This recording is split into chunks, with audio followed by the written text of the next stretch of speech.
The 0-2 pitch, swing and a miss, struck him out. The Philadelphia Phillies are 2008 World Champions of Baseball. Good evening, everybody. Welcome back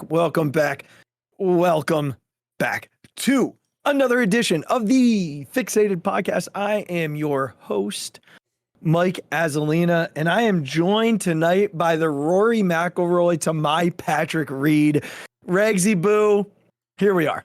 Buddy, I don't like that comparison. Patrick Reed is a terrible person, and you are not. So yeah, but I have thrown golf tees at you on the tee box, both after I've driven a ball that I thought went really well and I've just flicked it at you, and as you were driving a ball. Yes. I've done this to you. I know, but it comes from a place of love. Patrick Reed has no love in his heart. He's a cold, cheating scum of a human being, and you are not that. So no, I'm not. I'm not good enough to even try and cheat. It doesn't even make a difference on my scorecard. You have thrown several tees at me though in the times we golf. I've thrown so many. You know what though? I'll never throw them at Banks. I would. You know what? Maybe in a tournament. Yeah, when he doesn't. Yeah. Yeah, like when he's just like having a good time. Yeah. After like 4 or 5 buds, like I feel like I could throw one at him. I would do it on the first tee. But I don't know that I do it in a regular round because I think I'd really take him off. Nah, I'll do it next time we're together. All right. Well, I look forward to that. I'm going to throw it right at the ball as he's trying to hit it. I do love when you guys get into Patrick Reed on the two-way miss, though. It was a good one this past episode. I really enjoy. Yeah, I really enjoy. Because like Banks is so like always like I know. Yeah. You know, very even tempered. Like there's not a whole lot up and down. Like he's always the same level. You know, I don't know that the guy actually we've said this on this show before. I don't know that he actually has a pulse like Ranger Suarez. Sometimes I don't know if his blood pressure ever rises or falls. But I almost felt it this week. Oh, there's some golfers that if you get into, you can taste the disdain in his voice. You can taste it through the internet. I did. And it's fantastic because he has like an irrational hatred for some people. Like Tony Finau, just irrational for no reason. No, it doesn't make like Tony Finau seems like a really good dude. Has done nothing. I've never understood his No, that's what I mean. Same with like Xander Schauffele, like just an irrational for whatever reason. But Patrick Reed comes from like a real place. The Xander thing never bothers me when I listen. Like, you know, I'm a dedicated two-way. Oh no, we appreciate it. But the Xander thing doesn't bother me as much, but I really like Tony Finau, so it bothers me. Like I actually internalize that when he talks that way about him. And you would think like he's a Nike, like Tony Finau's a Nike guy. Like Banks loves the Nike guys. He's a basketball player. Like I don't know what it is. Listen, goodness, what was it? I think I have the lanyard somewhere over here. But the tournament that the US Open in Pittsburgh, I don't remember how many years ago that was now. Oh man. But I went. I don't know. Yeah, nice. And Tony Finau, like it was the day after the delay. Remember, it was like the rain delay weekend. Yep.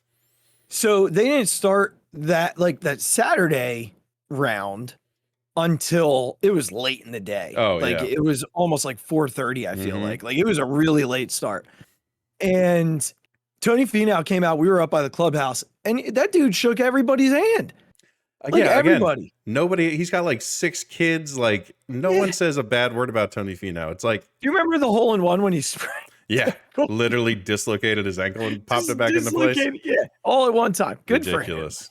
But anyway, yes, for those of you wondering, I have thrown tees at Rags at the teddy bear and he never even reacts. Like he doesn't even, he doesn't throw them back at me. Yeah. He doesn't, actually you might have put them in your pocket a couple of times. If they're good enough, why not? Why waste a good tee? Yeah, exactly. It's a good question. I'll ask myself later. Usually it's you find a broken one that's just lying on the ground. Like usually don't throw good ones at me. It's like the little ones on par 3s when you just find the half a tee in your pocket. Yeah. You're not doing anything with that anyway. You might as well flick it at somebody. But every once in a while, if I hit a drive well, I pick up my tea and I no look it to you. Yeah. Every once in a while, I'll no look, and it gets a good laugh out of Banks, which I always appreciate. Like if I can get a good laugh out of Banks on like the second hole, it's then the I know equivalent of like, go pick up my ball for me, bud. Like that's, it's here. I'm gonna toss this to you. Yeah, I'll meet you at my ball. That's right. Tossing your keys to the valet. Go grab that for me, Junior. Go grab that for me, guy. Regs, 2 days away, baby. Oh man, there's just a lot happening that we're gonna get into, but it's just, I don't know if we've maybe felt it like this. I mean, I know the Giants had their own little fanfare coming into the Eagles game. Yeah, but this is like, you'd think we're facing the Joe Montana, Jerry Rice 49ers. If someone just came into this blind, they'd be like, wait, did they time travel back to like the late 80s, early 90s to play the play the 49ers? Couple of quick things. First and foremost, did you know this was our 7th title game in 21 years? No, I hadn't Second counted to them up. only New England. Wow. Like, I know that we preach misery around here. No, it's our bread. It's our bread and butter. It's our bread and butter. We talk about this. We love the underdog role. But this organization has been really, really, really good since the Andy Reid era. Yeah. Think about that. 7 title games in 21 years. Like one every 3 years. What are we complaining about? Yeah. There's on average, right? One every 3. Right, I know it's not that. Like we had a lot consecutively with Andy. Yes. But it truly has been like a blessing over the last 2 decades to play in as many title games as we and even in. this one came out of nowhere. What, like we were projected to win what, 10 games maybe? Listen, if you listen to the show, this guy, of course, this show wasn't predicting that, but but the pundits, were. The pundits were. But I thought that would be a cool way to kind of lead off. And before we dive into the Eagles, right? Just your quick Phillies Sixers updates. Let's dabble. Sixers, they just decided they're never going to lose again. Apparently. Even with like Joel did not play well in that Nets game. No, but he did do the Degeneration X celebration. I mean, if KD lit a fuse under Durant. If KD is healthy and Joel plays that way, we lose that game by 20 points because we have no one who can guard Kevin Durant. No, and you know what though? Here's the thing: the way that the Nets are playing, and for how long Kevin Durant's going to be out, I don't even know if we'll match up with them. Yeah, right. But again, here the Sixers sit like 3 games out of first place. What a wild West Coast trip, huh? We're like, man, if they come back 500, we'd be happy. Yeah, and they just run through the whole thing. 5-0, and then win their first game back home. Yeah, again against a good Nets team. Like the Nets aren't bad. Yeah. There was one possession that was tweeted out last night that I was dying at because it was Ben Simmons who just stood on the block. Did you see Ruben replied to it? Yeah, Rube, our guy. He's like, he did nothing. He's terrible. He's embarrassing. So funny. Rube. And then on the other side of the street, Scott Rolen, Hall of Famer. Like we can give it, a little golf clap. A little golf clap for Scotty Roll. You know what I said to my dad today? What? If Scott Rolen did in fact choose to go in as a Philly, which he will not, 110% will not. No. It might be the first time in Hall of Fame history that a city has refused to let a player go in wearing their baseball cap. Yeah, I mean, I don't know. The Phillies tweeted out all that stuff and like put on Instagram all these organization. Things. Did you look at the replies? Yeah. It wasn't good, Regs. No, I don't think that would be met with a lot of fan approval. That the approval rating on that wouldn't be very high. But it wasn't great. I mean, listen, he not was great like for the brand, as we would say. He was that guy, though, like the number 1 prospect in baseball. I think, right? I believe he was. I'd have to and then Rookie of the Year. Again, the team is just not very good while he's here. Mm-hmm. And it eventually got to him, right? Again, to be a long-standing athlete in Philadelphia. And we've heard like Jason Kelsey say this on his podcast. We've heard other people say like, you have to have thick skin, and you have to like make sure it doesn't dwindle ever. You have to keep that thick skin for the rest of your time in Philadelphia. Because even if listen, when Bryce Harper is like almost 40 and still playing for the Phillies as a DH, there's going to be people in Philadelphia who boo him when he comes up to bat. Absolutely will be. Again, at that point, hopefully he has 2 championships at the minimum. So we will not be one of those people booing. No. Because that man has earned a standing ovation for the rest of his days. Correct. Whenever he is in Philadelphia. Correct. But there will be people who will boo him if he goes like 0 for 4 2 games in a row. You know? That's correct. It's just how it's going to be. So you mentioned a couple of really, really good points there. And the first one being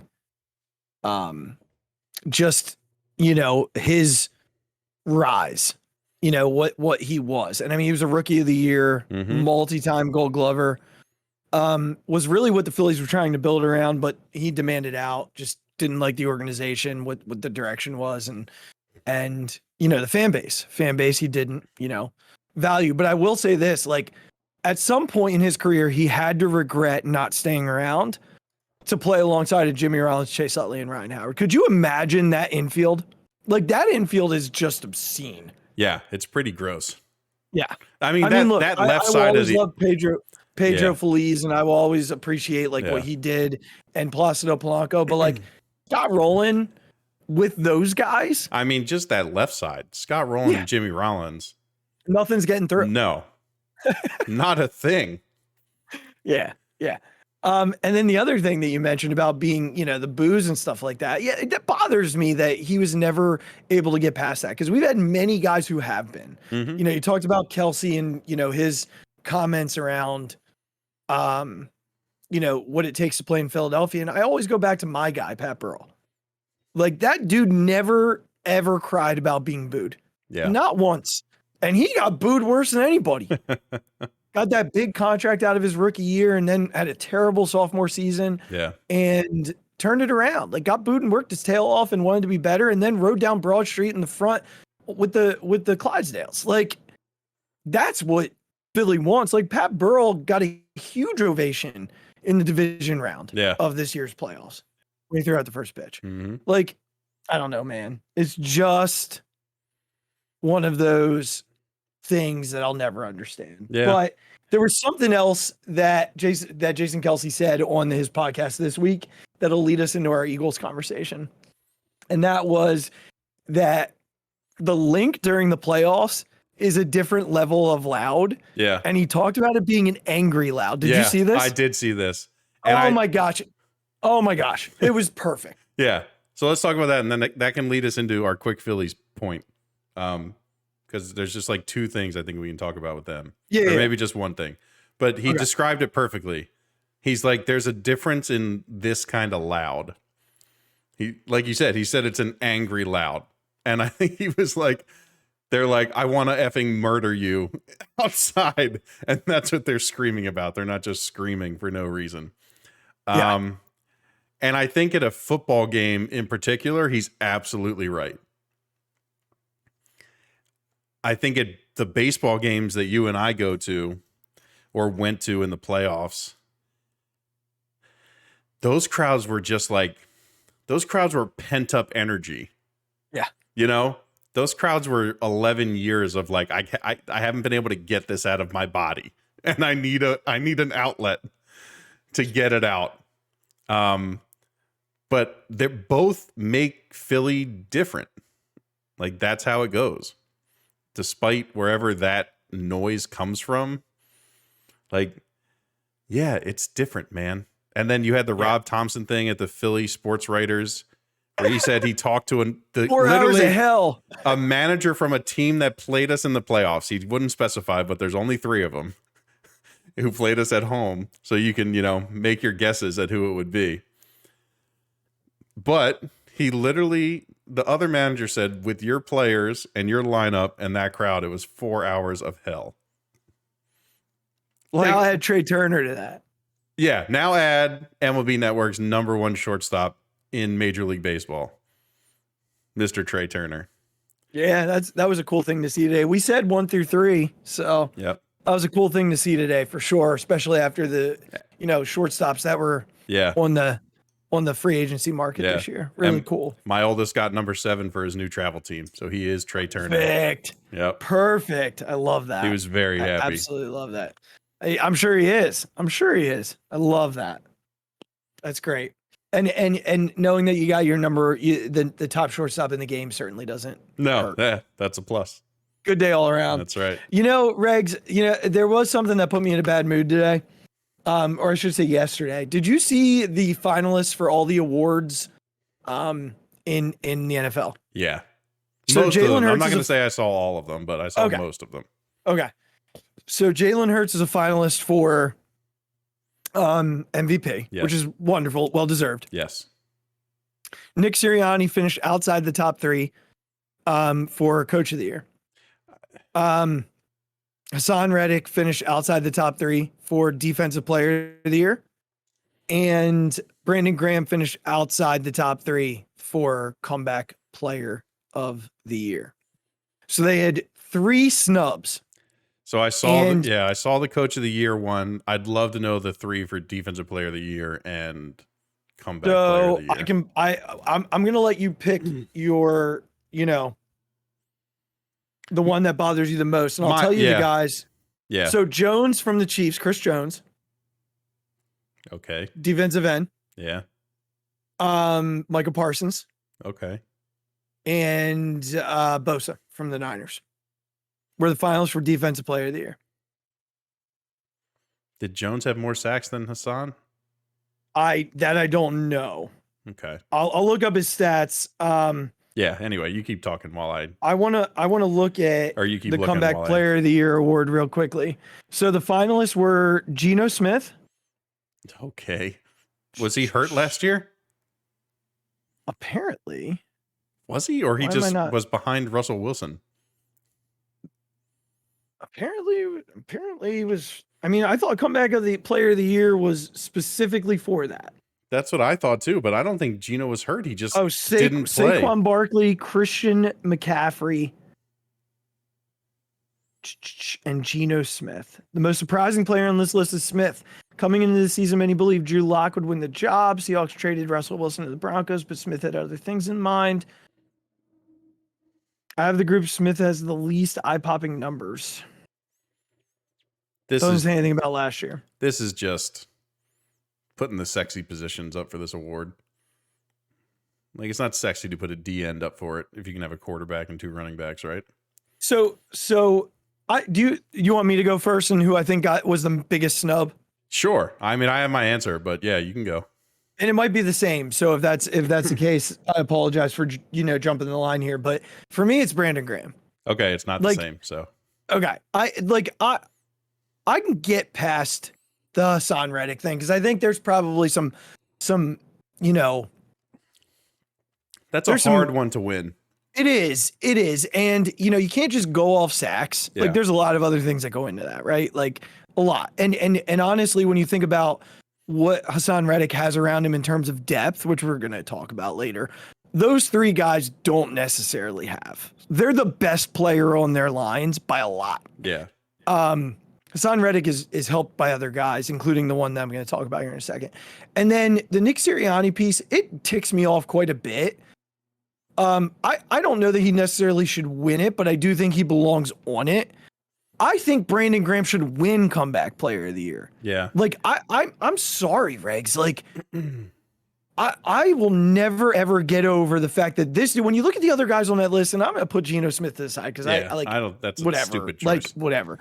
But like Saquon Barkley's what, 25, 26 years old? Yeah. Right? Christian McCaffrey's in that same age range, right? Maybe a little older. Brandon Graham is 34, tore his Achilles, came back and set a career high in sacks, and played at a high level all year. Yeah. At a grind position. This dude got screwed. Like, to the absolute nth degree, he got screwed. He will never say it. Yeah. He will come out on Sunday afternoon and plays tail off again. It might be the last time we ever see BG at the link. But that dude should win the award. A career high in sacks at 34 years old, the year after you tear your Achilles. Yeah. A full season. This dude played a full season. Still sets the edge well in the run.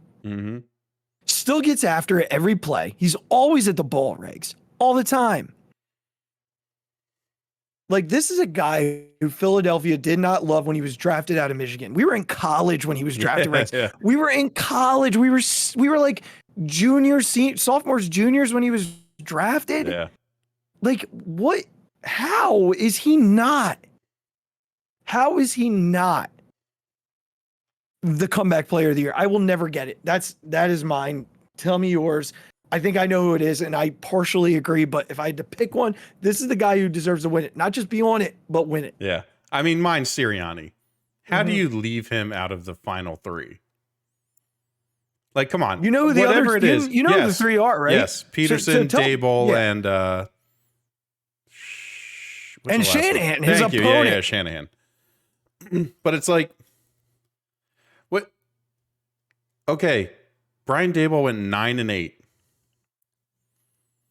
They were projected to win 7. Like, 2 more wins is not that crazy.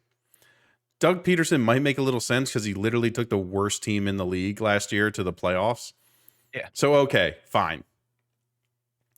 And then why Kyle Shanahan? Because they reeled off 10 wins in a row or something? Like, oh, he lost both of his quarterbacks is what they're saying. Okay.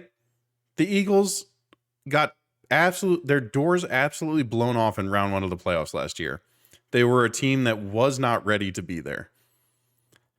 And why is it? Just because the team, the team is better? You can make the argument, and I'm sure we will, that like San Francisco and the Eagles are almost neck and neck in terms of talent from top to bottom, the entire team. Yep. So why does Shanahan get a nod and not Sirianni when the national media only thought the Eagles were going to win 10 games? They went 14-3. Would have been 16-1 without having their quarterback and arguably their best player out for a certain period of time. Like, I get it that Garoppolo went out and Purdy came in and won all these games, but like, is it just because that happened at the end of the season and Jalen and the Eagles did all their stuff at the beginning of the season and at the end they kind of lost a couple because Jalen was out? Like, are we that recency biased? It's just like Dable does not deserve to be on that list. Like, good for you. The Giants were a fun story. You were 9-8 and you got your doors blown off like by a real team. I know they won the playoff game, but this is a regular season award. It has nothing to do with the playoffs. Votes have to be in before the playoffs even start. Like, the team went 9-8. Yeah, can I want to have a little fun here. We like fun. Yeah, I'm trying to find it for sure. I just want to make sure that I hit it on the nose here. So give me a second to make sure I got it. Yep. Okay. All right. So last year, so similarly to Brian Dable, first year head coach, took over a 4-win team. Yeah. Got to 9 wins, right? Finalist for NFL Coach of the Year. Nick Sirianni took over the Eagles last year after a 4-win season. Won 9 games.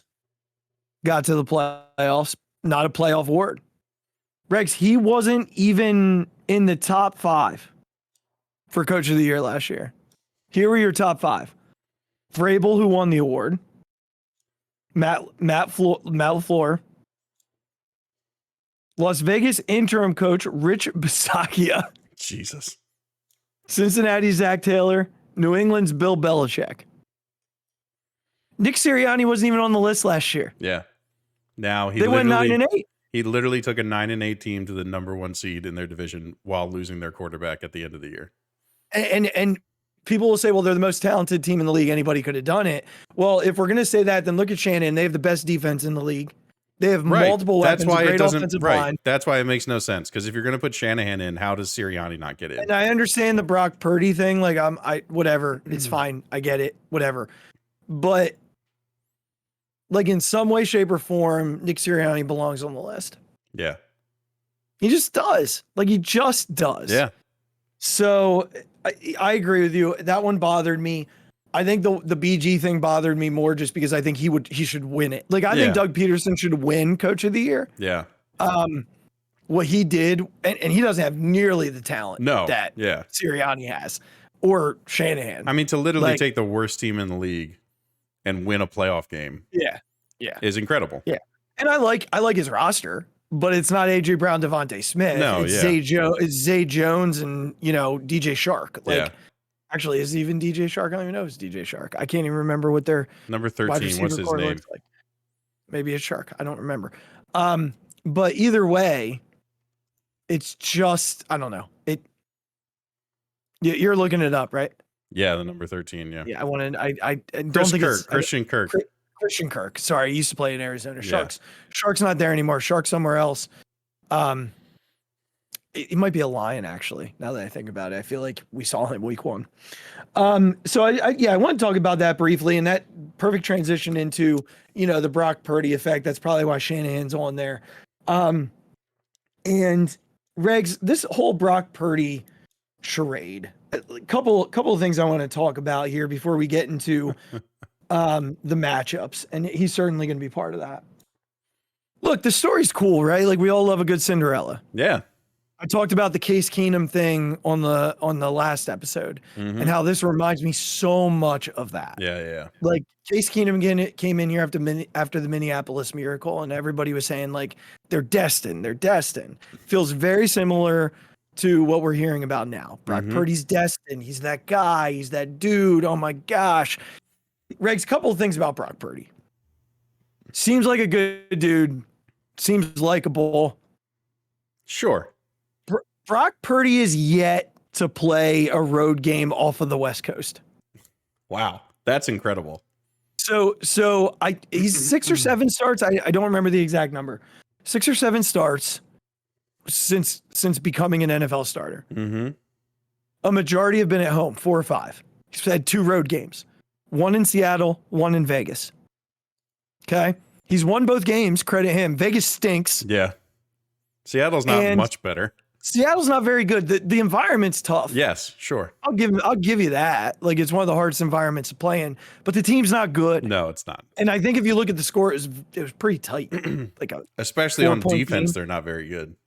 I'm pretty sure it's a tight game. I'm gonna peek at it here while I'm talking through the rest of my point. So I want to talk about Brock Purdy in college to kind of back up that part of the conversation. In college, Brock Purdy was 21-4 at home at Iowa State. All right. Okay. Really good home player, clearly. Guys, 4 or 5-0 at home. Yeah. Yeah, that Seattle game, they won 21-13. Okay. So, and what did he do that day? Let me just look and see. What were his numbers that day? Just to be clear. 17-26 for 217 and 2 touchdowns. It's a pretty good day. Not bad. Yeah. Not bad. He was 10-13 on the road or in neutral site games. Notre Dame dominated him in a bowl game his senior year or junior year, may have been a junior year. Either way, dominated him. Love that. Again, that's fine. Here's the other piece that I want to talk about with Brock Purdy, and then I'll turn it to you. This was mentioned on our Phixated fan page today by Mike. The Eagles have 2 gentlemen who could be the difference in this game.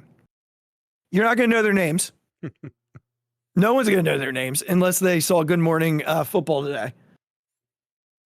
DK McDonald, the assistant defensive back coach. Fantastic. Tyler Scuddard. Great name. The defensive assistant. These 2 gentlemen held the same positions at Iowa State from the years 2016 to 2021, basically spending their entire tenure with one Brock Purdy. So if anybody knows Brock Purdy from the defensive perspective. Yeah. How to get to Brock Purdy, how to affect Brock Purdy, how to make him uncomfortable from a defensive perspective. These two gentlemen probably know. Yeah.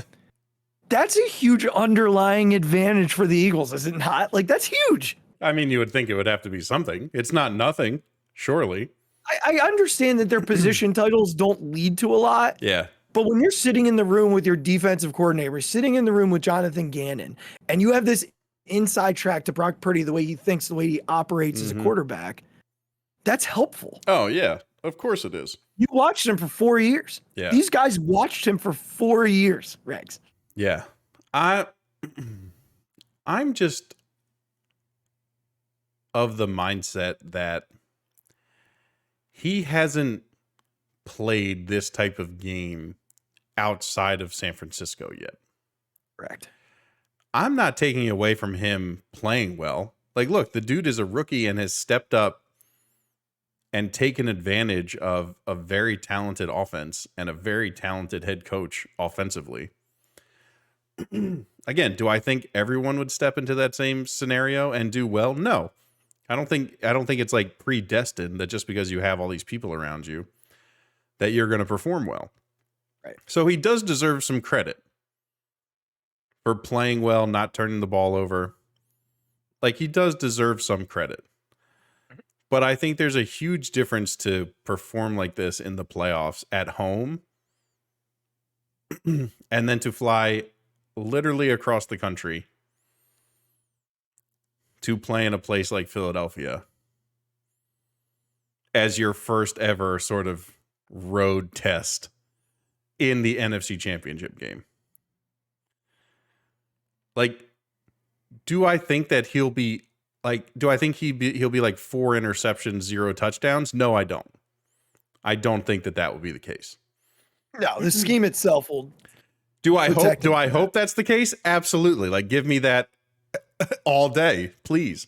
Yeah. Do I think that will be no, I do not think that will actually be what happens. But I just don't, you just can't like put the crown on his head already. Like, some people are saying that he's better than Jalen Hurts. Oh yeah, dude. Yeah, we're not even going to mention the guy's name. But what he did is that he did his quarterback rankings and had Purdy in front of Hurts. Like, come on. I know, like, this is the age of clicks and like impressions and all that stuff. I mean, but like, it is such an attention-seeking moment. Do you need to sacrifice your own intelligence? That's an integrity destroyer. But that's what I mean. Like, do you need to sacrifice your intelligence and like credibility just to get a bunch of clicks? I mean, maybe that's his only job. So in that situation, he did it. He did his job. He did. One other thing about Brock Purdy that I think is important. He's faced one pass defense in the top 12 of DVOA. That was Dallas last week. Okay. Philly's number 1 in that category. So I know that surprises you from a Jonathan Gannon perspective. From the pass rush perspective. But I do feel like that's an important thing to sort of think about as, you know, you prepare to watch this game on Sunday afternoon. Like, if the Eagles do what they've been able to do in most of their wins this year, which is jump out and force the Niners to think differently about the way they run their offense and force Brock Purdy to turn into a thrower, a downfield thrower. It's going to become a challenge for them. Now, that being said, they do have a lot of yards after catch guys who really are positionless. And we're going to talk about that in a second. Like, there's a lot of guys on this roster that they're listed as a running back, but they're really a receiver. Yeah. They're listed as a receiver, but they're really a running back or a tight end. They're listed as a tight end, but they're a receiver. Yeah. Like, they have those guys, which makes it hard to defend. Yeah. But, you know, if the Eagles and Jonathan Gannon scout this situation well enough, they might be able to force him into mistakes, because there were plays, and I think specifically to a play late in the game where he threw a bad ball and it should have been intercepted and it got dropped. Yeah, Diggs dropped and one. then ended up leading to points. Yeah, in the red zone, Diggs dropped one. Yep. he's made a few of those in these playoffs. He made a bunch against the Seahawks that just somehow didn't get intercepted. Yeah. The Eagles have not left a lot of meat on the bone in that regard this year. So, especially with CGJ out there. Oh, he's hawking, right? Yeah. He's hawking. And if Devontae can play, Rex, I mean, yeah. He's going to be back there hawking all day. Yeah. He's going to be back there hawking all day. Yeah. So just some things to think about with Brock Purdy. Again, great story. Seems like a great kid. I'm not going to sit here and bash him because he's been fun to root for. Like from the underdog perspective, there's not much better out there than him. No, yeah. But this weekend, like I want him to fail. Yeah. Well, yeah, of course. So I'm going to root for that, Brock. I'm sorry. Yeah. All right. So the matchups. Roger put on our page about like, really want to hear you guys talk to the matchups. Eagles defense, Niners offense. Niners defense, Eagles offense. Where do you want to start? Oh, man. Let's go offense to offense, I guess, first. Well, matchups comparing.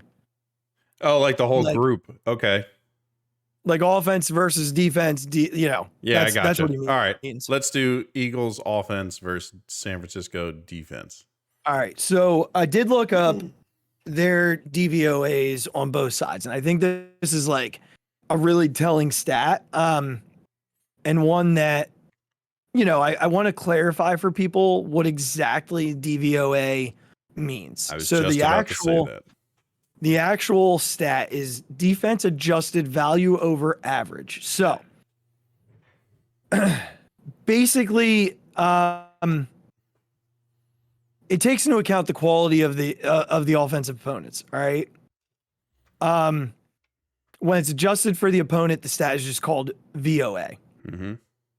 So the ranking itself, it compares a team's performance to a league baseline based on situation in order to determine value over average. Right. So what is your value over or above the average in terms of, your defense and offense? So San Francisco's DVOA is really, really good, Regs.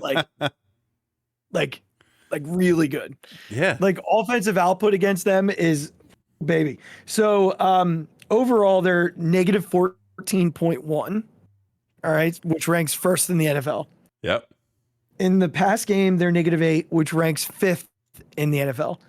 And in rush, they're negative 23.6, second in the NFL. All right, as compared to the Eagles' offense, right? The offense is plus 15, which is third in the NFL. That's their total. Their pass offense is 23.9, which is ninth in the NFL. And their rushing offense is 15.4, first in the NFL. So really what it comes down to here is that run game. Yeah. Right? That run game is going to be telling. The Eagles carry the number 1 on the offensive side of the ball, and the Niners carry the number 2 on the defensive side of the ball. Something's got to give, Regs. And the thing that the Niners do really well is their linebackers come and get it. Oh my God. Those guys were crazy. They fly to the football. Yeah, they're really good. They are aggressive. They're really good. So what the Eagles are going to have to do is find a way to pick at that aggression. Yeah. Whether that's a screen game, whether that's the play action game, whether that's taking shots down the seam in play action, which they can do. Dallas Goedert is a nightmare in that regard. Mm-hmm. You get some one-on-ones. AJ Brown's a nightmare in that regard. So, the Eagles can do that, but in that same breath, they want to run the football. Yeah. Now, the Niners can be gotten in the pass game. Yeah. I'm going to turn it to you here in a second, but just a couple of numbers to think about in the pass game. The Niners use zone coverage 95% of the game against Dallas. Okay, 95%. Over the season, they've used it 69% of the time. They lead the league in interceptions with 21. But they have guys that can be had. Yeah. You think about their matchups in the postseason, and what comes to mind is the game that DK Metcalf had against them. Mm-hmm. AJ Brown's that same type of receiver. Physical, big, can get downfield, not easy to take down once he has the football in his hands. He can pose them nightmares. Dallas Goedert doesn't play like a tight end, plays like a wide receiver. He can pose them nightmares. So, there's pieces there. There are layers there where they can be exposed. Yeah. But it's a scary defense, Rex. I mean, it is. I don't know why anyone would think this game is going to be lopsided. Yeah. Yeah, no. Like, these teams match up unbelievably well on both sides of the football. Like, you literally have one of the best D-line linebacker combinations in San Francisco. Yeah. Going up against the best offensive line in the Eagles. You have again, those linebackers against Dallas were flying, like just all over the place. I did think, like you said, their secondary was still gettable. You mentioned the DK Metcalf game. CeeDee Lamb had his catches, had his touches. Even what's his name, the tight end from Dallas, like had a pretty decent game. Schultz. Yeah, Schultz. Thank you. Mm-hmm. So it's possible. The biggest thing is for our offense, we can't get stuck doing one thing. Like if the run game doesn't work early, we can't abandon it. Because very similar to our defense, if you just let these guys pin their ears back, to use a very football-y TV pundit term, it kind of made my mouth hurt a little bit just to say it. I shouldn't have done that. Yeah, it's okay to say that. I've said it on here before. But if you just allow these guys to know that you're going to pass 2 or 3 downs in a row, it gets very scary very quickly. With a still hurt Lane Johnson, like we can't not talk about that. Right. Who Joey Bosa or Nick, what's his name? It's Joey, right? The little brother's I believe it Joey. is. I can't remember which one's which. I think so. One of the Bosa that's playing in this game. One of the Bosas will probably be lined up on him to test his groin. And that guy's really, really good. So the Eagles have to be able to use their RPO, use their zone running. They have to stick with it, even if it doesn't work for maybe the huge chunks that we expect to get. You have to continue to do it because you saw what happened after Pollard went out in the Dallas game. Yep. Everything changed. Yeah. And we don't have a guy necessarily like Zeke. All our runners are pretty dynamic. But you saw when Zeke got in there, they're just like, that's fine. Like Zeke's not beating us. They weren't worried about that. Pollard, on the other hand, was a guy who could beat them. And I just think that they have to stick with it because then, as you said, if that RPO starts working and Jalen holds on to it for a half second longer, those linebackers are going to have to do something. Mm-hmm. And that makes them hopefully be out of position or just be a half step late in covering Dallas or someone else. All those things, the dominoes start to fall, as they say.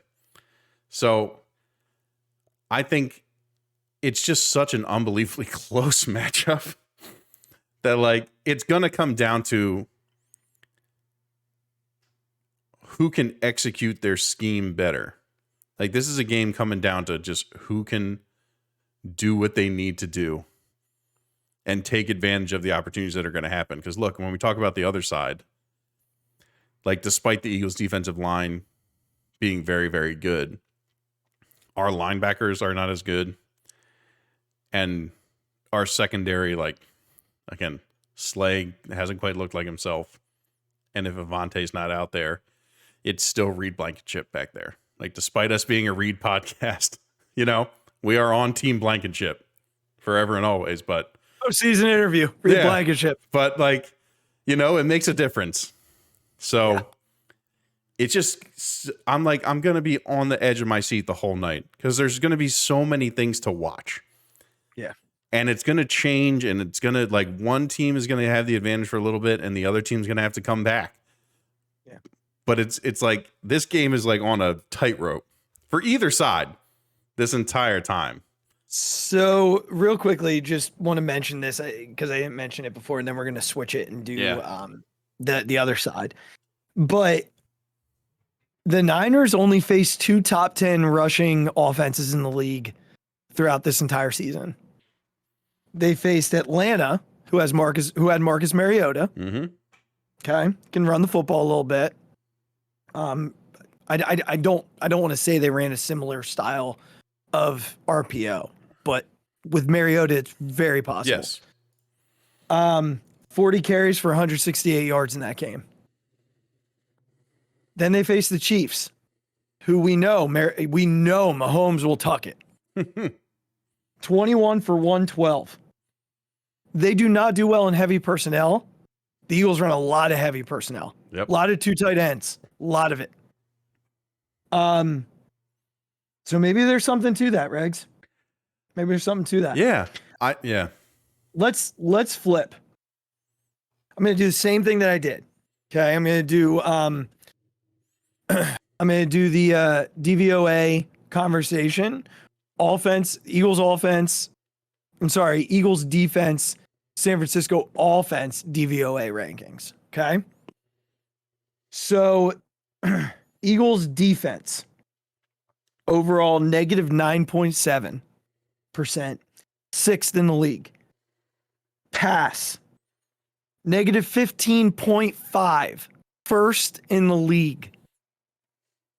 Rush negative 1.9, 21st in the league. Remember when I said they're going to be first? That wasn't. But the pass, holy moly. Yeah.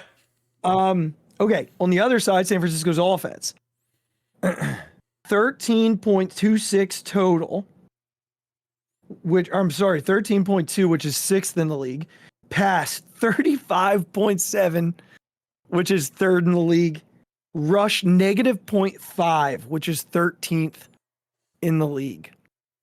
So they run a lot of outside zone. That's like their main running scheme. Yeah. The Eagles allow 3.2 yards per carry on outside zone, which is it's fine. You know, if you're getting 3.2 yards a carry though, you're looking at a lot of 3rd and 4s. Yeah. Which is still a passing down. Yeah. It's a short passing down, but it gives you a shot to get your pass rush on the field. Yeah. But yeah. You know? And just from the other side with San Francisco with the weapons they have, they certainly like this team thinks a manageable 3rd down is probably up to 3rd and 7 or 3rd and 8. Like they aren't afraid of those numbers. Right. So let's talk about that personnel. So I mentioned it before that they just have guys who don't play. They're positionless, right? Yeah, they're just everywhere. It's more of a phrase that you hear in basketball than football. Yeah. You know, LeBron James is positionless. Like there was a time where we thought Ben Simmons was positionless. Yeah. Like Giannis, right? Like Giannis is positionless. There are guys who are just positionless who can play the 1 to 5 and be, especially in today's NBA game. Oh yeah. Football, you don't hear that a lot. You know, I think Dallas Goedert is probably the closest thing that the Eagles have to being positionless. Yes. The Niners have at least 4, arguably 5 guys who are positionless. Starting with Deebo Samuel, who terrifies me. Yeah, he's just Christian McCaffrey terrifies me. Yep. George Kittle terrifies me. Yes. And then you drop like a tier of like that being terrified of feeling. But still almost positionless guys with Brandon Ayuk and Eli Mitchell. Yeah. Both guys who can they can go empty at any time. Mm-hmm. They can go empty at any time and pretty much destroy you unless you're in full dime. And even then, you're not in great shape. And more than likely the Eagles will spend a lot of this game in dime. Yeah. That's the likeliest. They'll have 6 defensive backs on the field pretty much most of the game. Yeah. Which takes them out of their strength of having that 5-man pass rush. Yep. But you know, when they go with across the field, Samuel, McCaffrey, Kittle, Samuel, they can go Jefferson, they can go Mitchell, whatever they want to do, empty. is a real problem. Oh yeah. And one that, could eliminate a little bit of that pass rush. Now, since they've gotten Ndamukong Suh and they've gotten Linval Joseph, like the last 9 games have gone a lot better. We know that. They've had 46 sacks in 9 games. They've averaged almost 16 pressures per game, which is a really high number. Yeah. Considering, you probably throw the ball 30 times a game. That's like half of the dropbacks are pressured. Yeah. But I feel as though Shanahan's going to find a way to neutralize that. And unless Gannon decides that he's not going to play 10 yards off the ball, Purdy's going to get the ball. Now, they may be able to confuse Purdy here and there. They really might. They might be able to jump some of his throws, especially if they're getting pressure. Or if he feels that pressure, if the noise is a lot. Like, there are ways they can get to a rookie quarterback in these scenarios. But again, I feel like we're going to say the same thing on this side. I don't know that there's a clear advantage on either side of the ball. What the Niners do well, the Eagles do just as well. Yeah, I think they throw, they defend the throw. Yeah. I think the thing for me that I saw is that the 49ers offensive line looked much worse against Dallas than I expected. I still think they're a very talented group, and everyone would agree. We talked about this. Dallas was getting a lot of pressure. Yeah, they were. And really just not taking advantage of it. But like DeMarcus Lawrence and Micah Parsons were doing whatever they wanted on the field against that offensive line. Yep. And it made me feel a little better that maybe we will be able to get to this guy.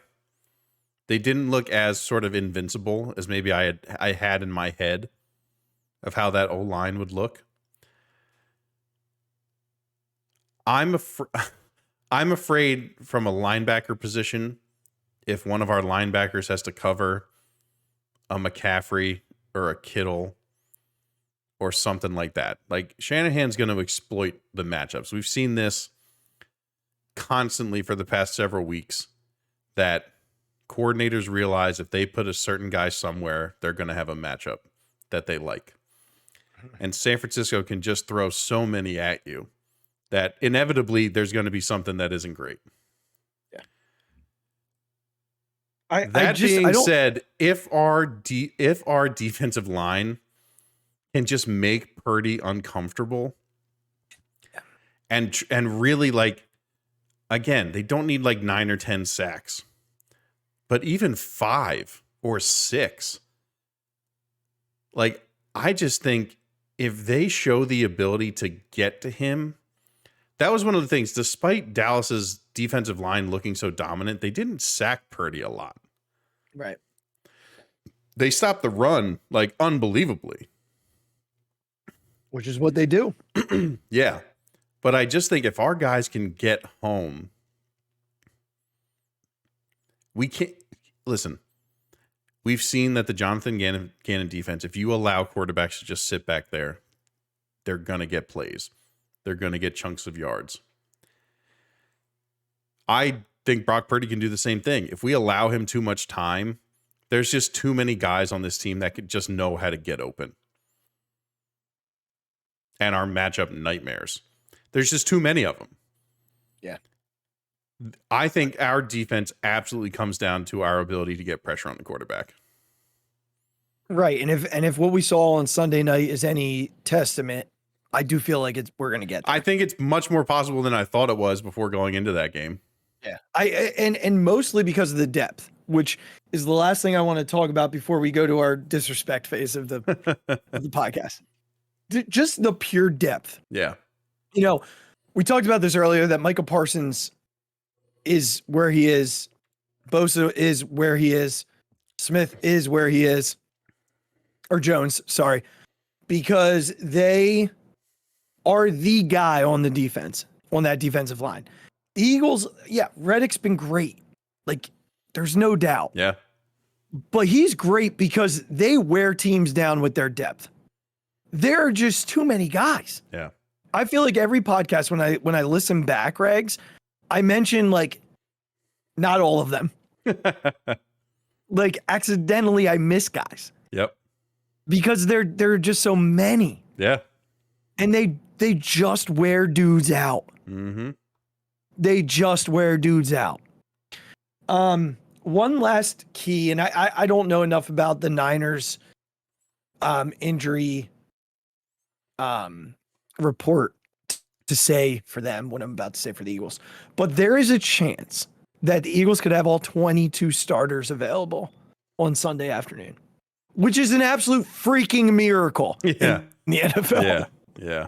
The same 22 guys that started the year could be starting in the NFC title game. I can tell you right now, the Niners don't have that. If we can Brock Purdy was not starting week 1. If we can just if we can get Avante back at a playable level, just the ability to move CGJ back to the safety spot. Let him float back there. Right. And let him just take advantage of a guy who's going to be in a hostile environment. Yeah. And maybe is going to be a little rattled in the first quarter. Like if they can pick him off in the first quarter. Yeah. It just changes. There's gonna be a CGJ pick. Yeah. It just will change the whole dynamic. Yeah. Well, look, if you ask a Niners fan, they're gonna tell you one of 3 things. That Brocky is coming to play. Unbelievable. Stupid.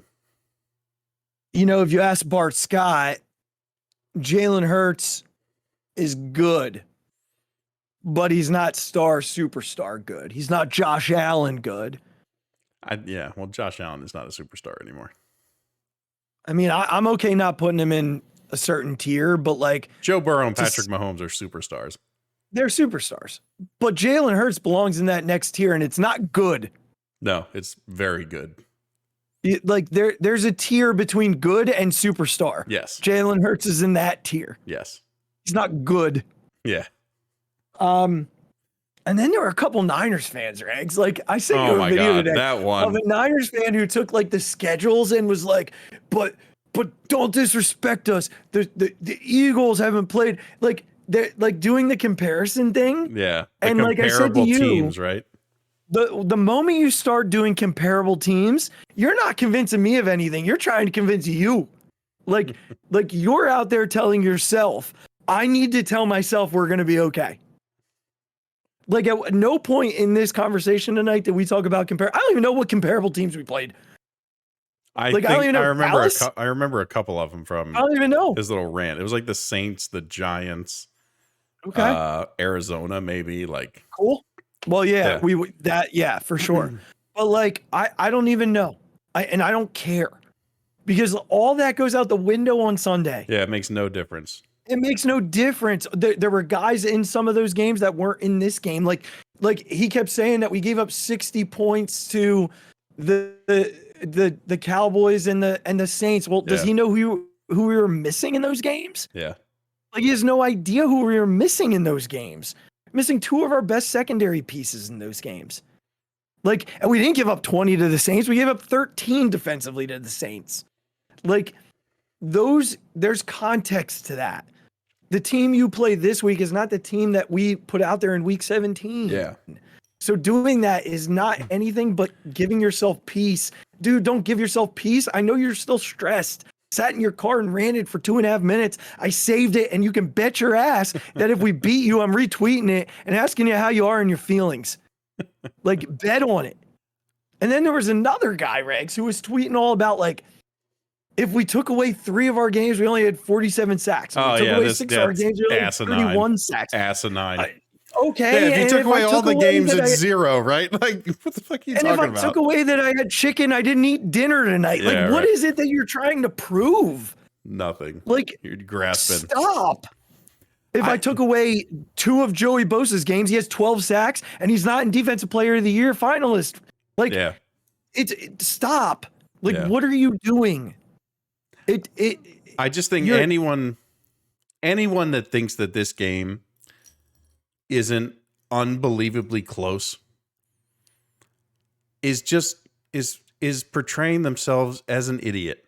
It's plain and simple. If you if you take one side so much more than the other, you're an idiot. Yeah. Again, you couldn't find two bigger Philadelphia sports fans than you and I.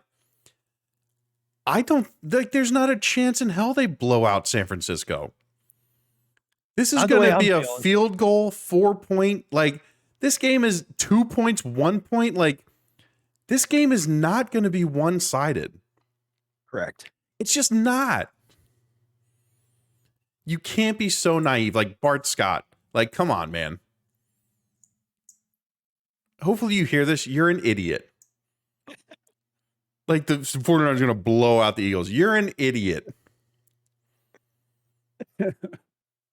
You can't be that far on one side when you actually look at these two teams. You just can't be. Even when you are maybe the most stalwart of fan, like, you just can't be. Yeah. 49ers fans are scared of the Eagles. Eagles fans should be scared of the 49ers. Yeah. This game is literally going to come down to two plays. Yep. Something's going to happen. It's really funny that you said that, that's how I have my final score. It's either going to be San Francisco makes the plays or the Eagles do. Like, that's it. Yep. It's not going to be the Eagles versus the Giants. Yeah. Like, it's just not. Yep. You can't go into this game. I'm not supremely confident. I'm very nervous. Yeah, no, I am too. Like, I have confidence that the Eagles will come out and play well. But if again, it could come down to one little thing. Yep. And we have no idea what that little thing is going to be. But just, you can't say like that someone team is going to just destroy the other team. You're dumb. You're just dumb. So that leads us to this, Regs. We've made it to the moment. Who went first last week? You did. I made you go first because we've been doing that all year. You did, yes. So I guess I got to do it again. Yeah. Oh my God. Yeah. Keys predictions. Okay. The line is 2.5 in favor of the Eagles, which means on a neutral site, they say this is a push. You put them on a neutral playing field. Actually, they probably favor the Niners by 0.5 point. Totals at 46.5. What do you got, Regs? So, keys to the game. I think the key is our ability to not get scared off of a certain type of our offense. Gannon's going to play his defense. We've seen this for 2 years. Nothing about that is going to change. Correct. But we have sometimes gotten very stuck in our ways on offense, or gotten scared off of still maybe pursuing the run game or the pass game based on a couple plays in the first quarter.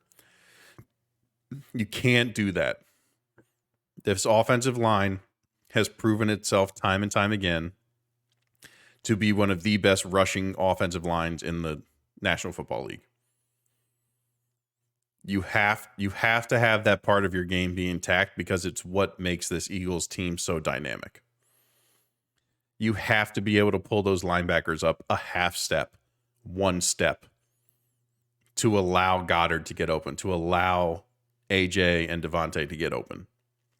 You have to do it. These linebackers are too good to just let them sit and make plays. So the key is going to be our rush game, and on defense, it's going to be our pass rush. I think it just comes down to if we can pressure Brock Purdy. He's never really been in that situation where he's getting hit over and over and over and feeling that pressure, and especially coming across the country in an NFC Championship game in Philadelphia.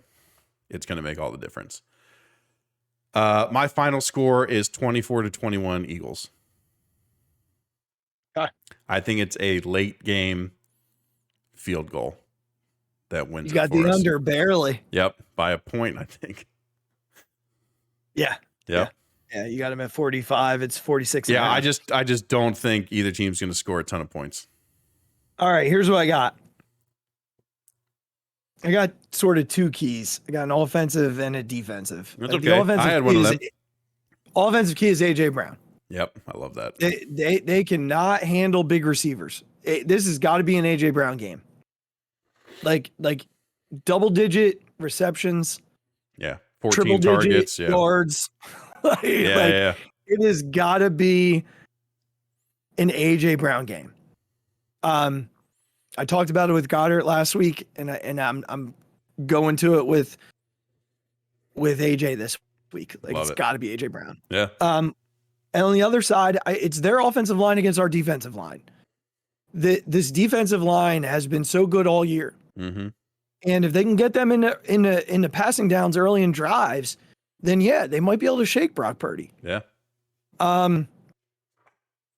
You talked about it. You highlighted it perfectly that this offensive line did not look great against one really good pass rusher and another just like a tier below him. So like a great pass rusher and a very good pass rusher.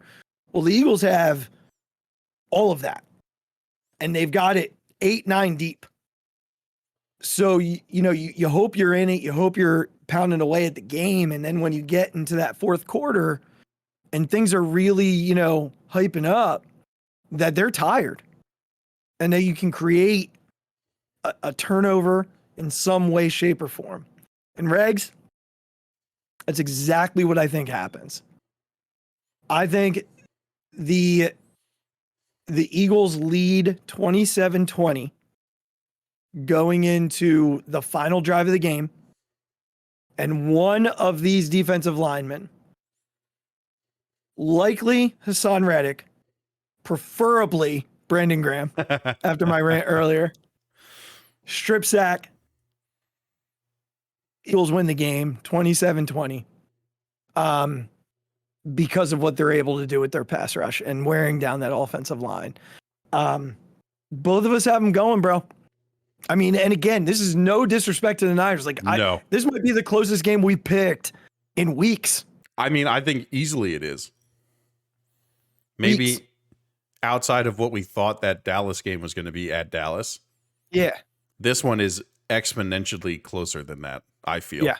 And that was with Gardner Minshew. But that's what I mean. Even with Jalen, I think we could have taken advantage of. We saw we could take advantage of that secondary. Yeah. This is with Jalen. This game We're is like saying it's a score. Yeah, this is with literally, like you said, all of our day one starters healthy. This San Francisco team is very good. And with Brock Purdy, no disrespect to the kid, but he won't be starting in this league in 3 years. He won't be. But he also is just riding something. Like, it's a real thing to be on a run like that. Shows the respect that we have for the Niners. Absolutely. The talent and the coaching staff. There's nothing about this stuff that makes me feel comfortable. No, we're going to be nervous. Watching it all night long. Sunday at 2:30, we are going to be very nervous. Yes. Now, here's the question I have for you before I fixate. Are we doing the show before the AFC title game or after the AFC title game? Or does it just depend on what happens? If they lose, we do it right after the game. If they win, we wait till after. Okay. That seems fair. Because then at least we can talk about the matchup. If they lose, it makes no difference. And we come on and we talk about it. Okay. And cry. Yes. Probably. Yes. Okay. A little bit of that. All right. Ready for Phixated? Yes. All right. So I don't know if you saw this one coming. I don't know. Maybe you did. Maybe I know you didn't. You said you're going to surprise me. I can't wait. I'm going to surprise you a little bit. 3 years ago to the day, I remember texting you and Banksy when I woke up from a nap because I was sick, very sick, not feeling well at all. Yeah. But I was snapped out of a slumber because my phone just kept buzzing and buzzing and buzzing and buzzing and buzzing and buzzing. And two of those text messages were from you guys individually that Kobe Bryant had tragically died in a helicopter crash. And like, I don't know, Regs, like we still send each other tonight. We sent, like, we shared a Kobe Bryant, like, video. Kobe was like our dude. Like, we were all Michael guys, but like, the amount of times that we'd be shooting around at E-Town and just yell Kobe.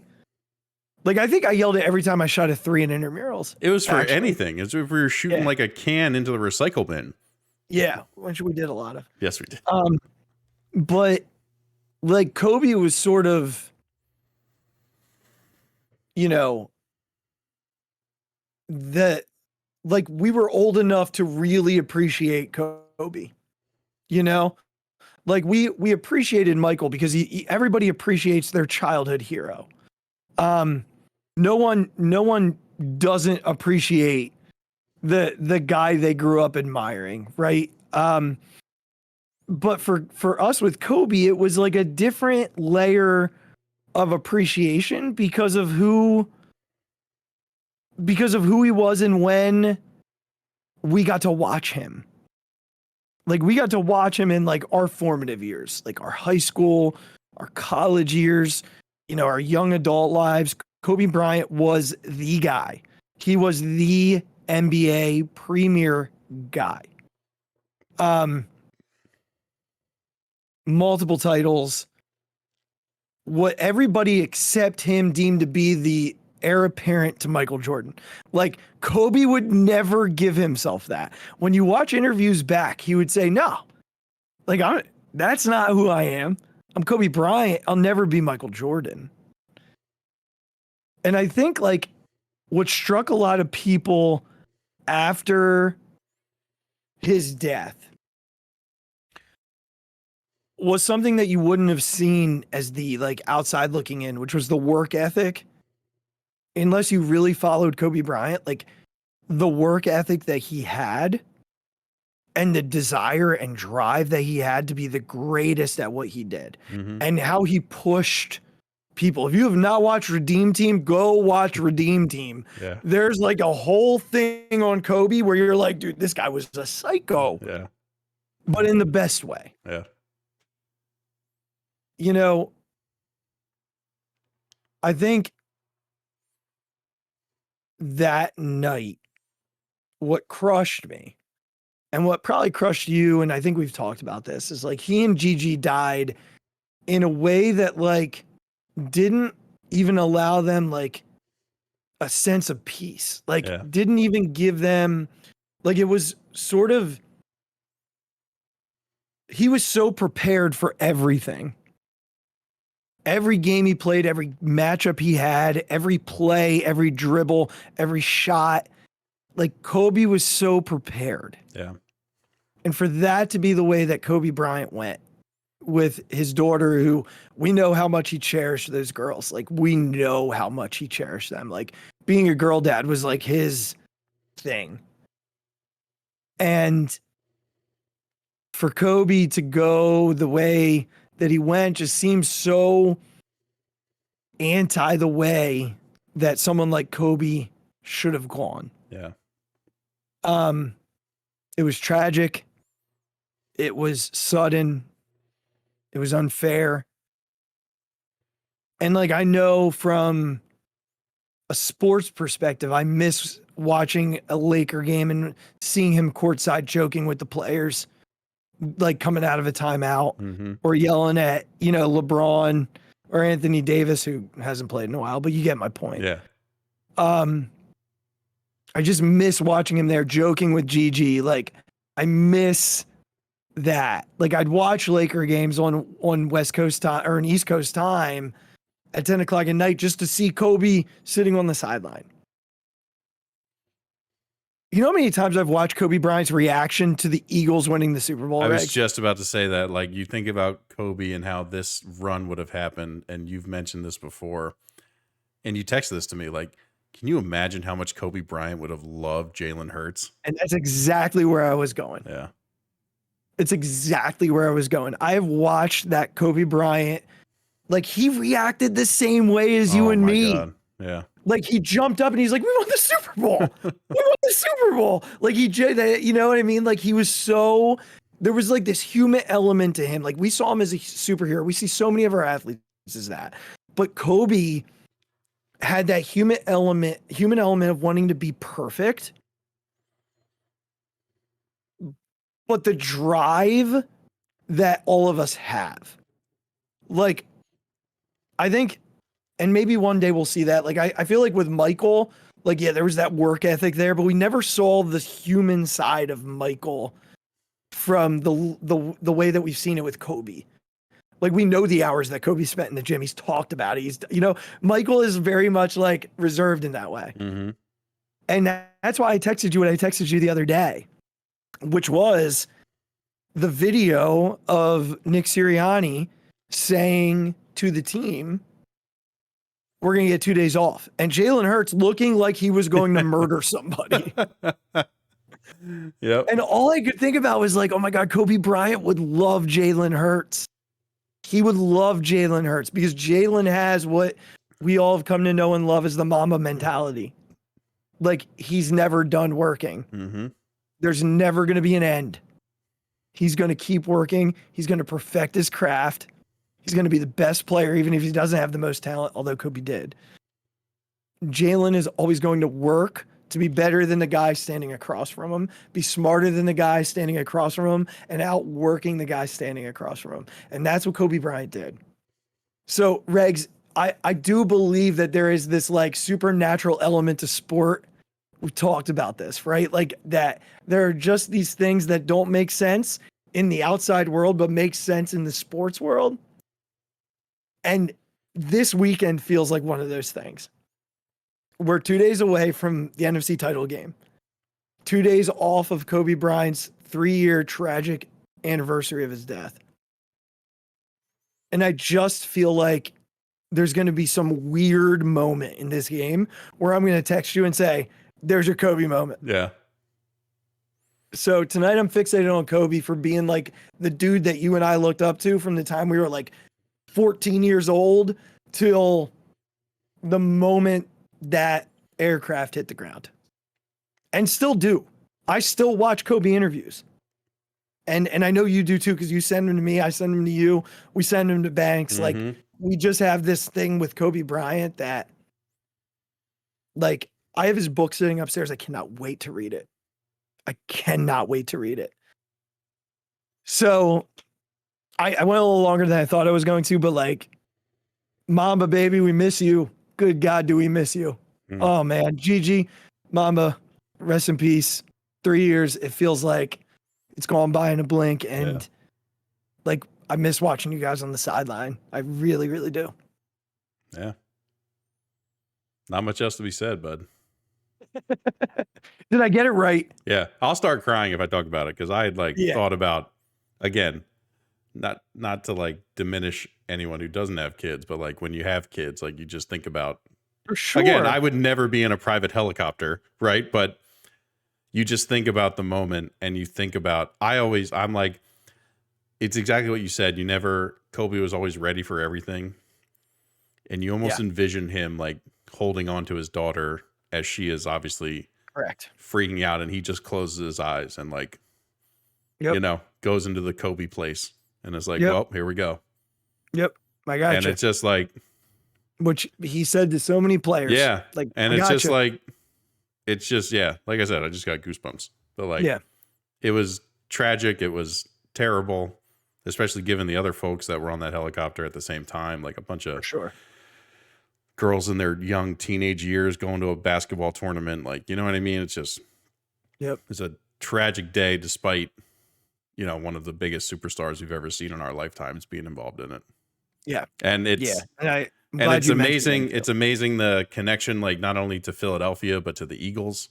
Like I know some people know this, but like he went to high school in Philadelphia. Marion, baby. Yeah. Like he had this he never lost that connection somehow, even after all those years in Los Angeles. When he went and spoke to the team before the Super Bowl? Yeah, that's what I mean. Like you can just imagine Kobe being in the locker room with Jalen Hurts. Games. Yep. Yeah. And it's a shame. It's a shame, but he's there. Yeah. But would it shock you? I will tell you this, it would not shock me in the least if Jalen Hurts shows up to this game on Sunday wearing a Kobe Bryant Lower Merion basketball jersey. That'd be sick. It would be such a Jalen Hurts thing to do to wear a Lower Merion basketball jersey. Despite maybe not liking him in a Lakers jersey, especially when the Sixers were going up against him in the finals. Yeah. That guy never lost his connection to Philadelphia. Sure didn't. And like you got to respect him for all the stuff that he did, and for maybe most importantly for the dad he was. Yeah.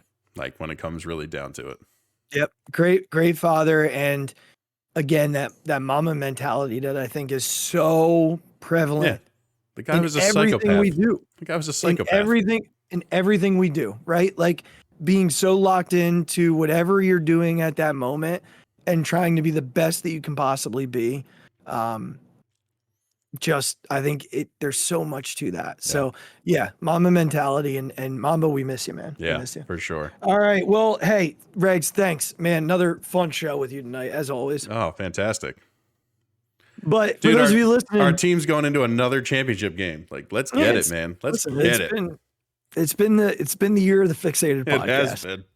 We're not going to take all the credit, but we're going to take a lot of it. We're going to take a good chunk of it. Well, hey, we appreciate y'all listening. If you're watching on YouTube, make sure you click subscribe below. The subscribers have been going nuts. We are up 8 in the last 20 days. Wow. Craziness. Keep it rolling. Keep it rolling. If you're listening on wherever you get your podcasts, whether that be Amazon, Apple, Spotify, make sure you subscribe and rate. Then go ahead and follow us on Instagram at B&B Podcast. You can follow us on Twitter at the same handle. You can follow us on Twitter at the Phixated Pod. Follow me at the Mic Drop 5 and Regs at Big Regs with a Z.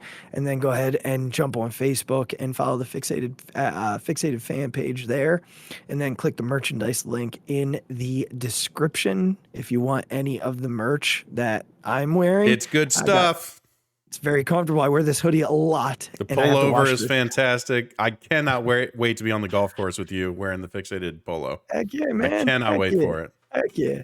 So we, as always, we appreciate you guys listening to us. We love you. And we cannot wait until Sunday, hopefully evening. That's right. Late in the evening. Right. Like we're talking like 11:30 start time. Well, the game kicks off at 6:30. So okay, we got time. So like 9:30. Yeah, 9:30, 10 o'clock is what we're hoping for to do our recap and preliminary preview of the Super Bowl. Listen, fingers, I'm knocking on wood. Like we just positive juju, people. Could you imagine? Positive juju. All right, guys, you take care. Be good. Be safe. We love you. And we'll see you on Sunday night. Go Birds, baby. We love you all. Go Birds. Oh my God. Deep to right field. Way up there and way out of here. The Philadelphia Eagles are Super Bowl champions. Eagles fans everywhere, this is for you. The 0-2 pitch, swing and a miss, struck him out. The Philadelphia Phillies are 2008 World Champions of Baseball.